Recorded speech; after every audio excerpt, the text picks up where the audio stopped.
દર્શક મિત્રો, સુરતથી લોકસભા સીટ પર જે છે નિલેશ કુમાણીનું ફોર્મ રિજેક્ટ થયું છે, ત્યારે આપણી સાથે સુરત શહેર કોંગ્રેસ પ્રમુખ ધનસુખ રાજપૂત, ઉપાધ્યક્ષ વિપુલ ઉદનાવાલા અને કાર્યકર્તાઓ ઉપસ્થિત છે. આપણે એમની સાથે વાત કરીએ કે એ લોકોનું શું કહેવું છે. ધનસુખભાઈ, ટેકનિકલ ફોલ્ટ થયો છે, શું લાગે છે આ રીતે આટલી મોટી લોકસભાની ચૂંટણી હોય અને ઉમેદવારના જે ટેકેદાર હોય પોતે નક્કી કરે અથવા પાર્ટી નક્કી કરે, આપણે શું લાગે છે કે ક્યાંક પાર્ટીની પણ ભૂલ થઈ છે આમાં? ક્યાંક પાર્ટીએ વિશ્વાસ કર્યો હોય ઉમેદવાર પર અને ઉમેદવાર પછી જો ટેકેદારની વાત આવતી હોય તો ત્યાં કંઈ અવિશ્વાસનું વાતાવરણ થતું નહીં હોય.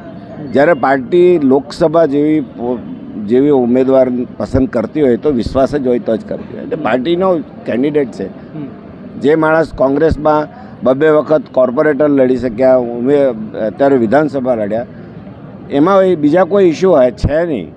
પણ હવે એમાં ટેકનિકાલિટી પ્રમાણે જો વાત કરીએ ને તો સૌથી પહેલાં જો આપણે વાત કરું તો ભારતીય જનતા પાર્ટી આ રીતની લોકશાહીનું હનન કરવા અને ખૂન કરીએ કહીએ તો શબ્દ કહીએ તો ખોટું નથી.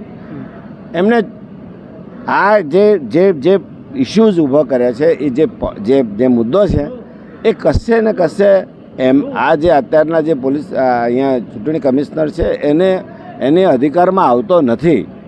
કારણ કે એ ચકાસવાનું હોતું જ નથી. અમારા ઉમેદવારે જ્યારે હું સાક્ષીમાં હતો કે એમને ફોર્મ આપ્યું કે આ જોઈ લો અને આમાં અમારી કોઈ ક્ષતિ હોય તો અમને જણાવો. તો કલેક્ટરશ્રીએ કમિશનરશ્રીએ એમ કહ્યું, ચૂંટણી કમિશનરે એમ કહ્યું કે તમે 10 મિનિટ રાહ જુઓ. 10 મિનિટ રાહ જોયા પછી એમ કહેવાય કે તમારું ફોર્મ મંજૂર થઈ ગયું. પ્રાઇમા ફેસી વાત એવી આવતી હોય કે ભાઈ તમારે ટેકેદાર લાવ્યા છો, અથવા તો એમણે ટિકિટ ગ્રાન્ટેડ કર્યું કે આ જે હશે તે સાચું છે. પછી તમે હવે કોઈ આવીને ઊભું કરે અને તે પણ મેન્યુપ્લેટેડ 4 જણ સાથે આવતા હોય. ભારતીય જનતા પાર્ટીનો ઉમેદવારનો ચૂંટણી એજન્ટ એમ કહેતો હોય કે આમાં જે દરખાસ્ત મૂકનારનો વાંધો છે, એ પેલાને કેવી રીતે ખબર પડી ગઈ કોંગ્રેસ પાર્ટીનો જો ટેકેદાર હોય તો કેવી રીતે ખબર પડી ગઈ? 4 જણ એક જ જગ્યાએ એફિડેવિટ કરાવે છે. 4 જણને નોટરી એક જ વ્યક્તિ કરે છે. સિરિયલ નંબર 49, 50, 51, 52 એ રીતે રજીસ્ટર થયા હોય. શું બતાવે છે? અમે તો ચોક્કસ પાર્ટી ઉપરથી પાર્ટી હાઈકમાન્ડે કંઈક પૂછ્યું? કઈ બાબત? કોંગ્રેસ હાઈકમાન્ડે કંઈ આ વિશે વાત કરી હોય કે ભાઈ શું થયું? કોંગ્રેસ હાઈકમાન્ડ તો એક ક્ષણની માહિતી આપી છે અને કોંગ્રેસ હાઈકમાન્ડ માને છે કે આ મુદ્દો જ ખોટો છે, જે એમની સત્તામાં જ નથી આવતું. એમણે રદ જ ખોટું કર્યું. હાઈકોર્ટ ગયા છે, શું લાગે છે? જવું જ પડશે ને.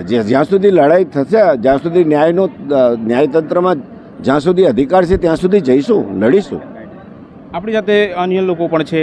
જે ઉપાધ્યક્ષ છે કોંગ્રેસના વિપુલ ઉદનાવાલા. વિપુલભાઈ, સૌપ્રથમ અનેક જે કાર્યકરો છે એમાં નિરાશા છવાઈ ગઈ છે કોંગ્રેસના, શું લાગે છે, શું કહેશો? આ એક લોકશાહીનું ખૂન થયું છે. કારણ કે જ્યારે લેવલ પ્લેઇંગ હોવું જોઈએ કે બધાને સરખો હક મળવો જોઈએ લડવા માટેનો. હવે તમે જ્યારે એમ કહેતા હોય કે 400 પાર 5 લાખથી વધારે લીડથી અમે જીતશું, ત્યારે તમારે આવી વાતોની અંદર આવા નાના ખેલ કરીને જે લોકોને દેખાય છે કે ભાજપવાળા આ નાના ખેલ કરે છે, એમનો નેતા અમારા 4 ટેકેદારોને બોલાવી અને નોટરી કરાવે છે. એક જ લાઈનમાં એક સરખું અહીંયા લઈને આવે છે અને તેઓ હમણાં એમને હાજર પણ નથી કરતા અને એક તરફા નિર્ણય લેવામાં આવે છે. આ લોકોમાં ખબર પડે છે કે આ ભાજપ કઈ હદ સુધી જઈ રહેલું છે. તેઓ એવું બતાવે છે કે અમારી બહુમતીની તાકાત જોઈ લો અને બીજા રાજ્યોમાં જો તમારી તાકાત હોય તમે પણ આવો ધંધો કરો.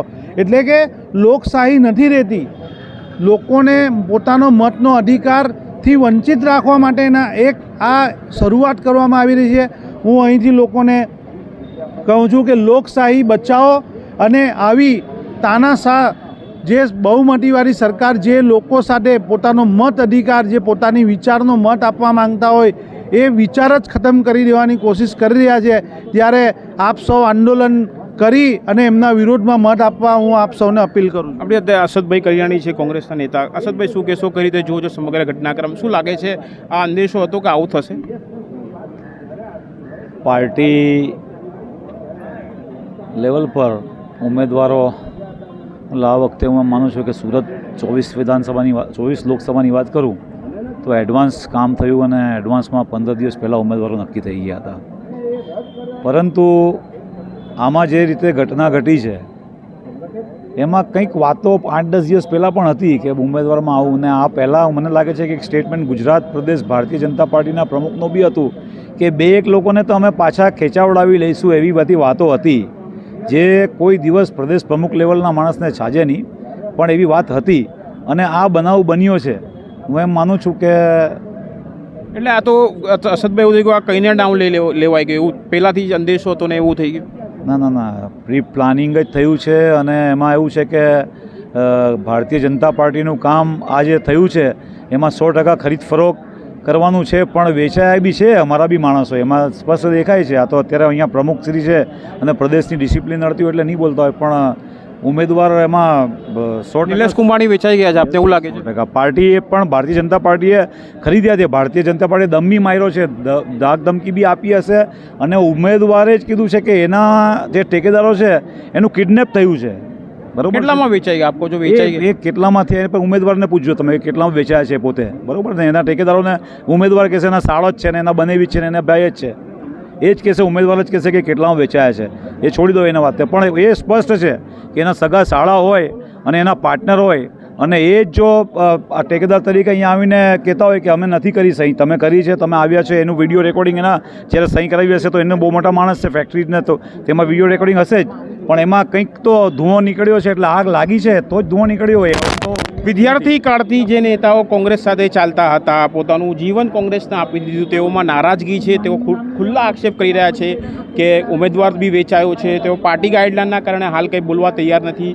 બીજી તરફ પ્રમુખનું પણ કહેવું છે કે ટેકનિકલી વિઘ્નો ઊભા કરવામાં આવ્યા છે, પણ ટૂંકમાં હાલ એ કહી શકાય કે કોંગ્રેસમાં સોપો પડી ગયો છે.